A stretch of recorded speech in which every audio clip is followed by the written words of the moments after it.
రంగారెడ్డి జిల్లా కొత్తూరు మండలం సిద్దాపూర్లో dump yard ఏర్పాటు నిర్ణయంపై ఫైర్ అయ్యారు మాజీ మంత్రి హరీష్ రావు. ఇవాళ సిద్దాపూర్ రైతులతో పాటు చుట్టుపక్కల గ్రామాల ప్రజలు హరీష్ రావును కలిసి వినతిపత్రం అందజేశారు. డంప్ యార్డ్ వల్ల తాము ఏ విధంగా నష్టపోతున్నామో వివరిస్తూ ఆయన ముందు వారు ఆవేదన వ్యక్తం చేశారు.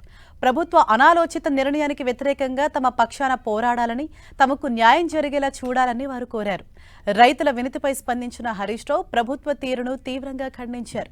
రంగారెడ్డి జిల్లా కొత్తూరు మండలం సిద్దాపూర్ గ్రామంలో 86 ఎకరాల్లో డంప్ యార్డ్ ఏర్పాటు చేస్తూ కాంగ్రెస్ ప్రభుత్వం జీవో నెంబర్ 641 తీసుకురావటం అత్యంత దుర్మార్గమైన చర్య అని హరీష్ రావు అన్నారు.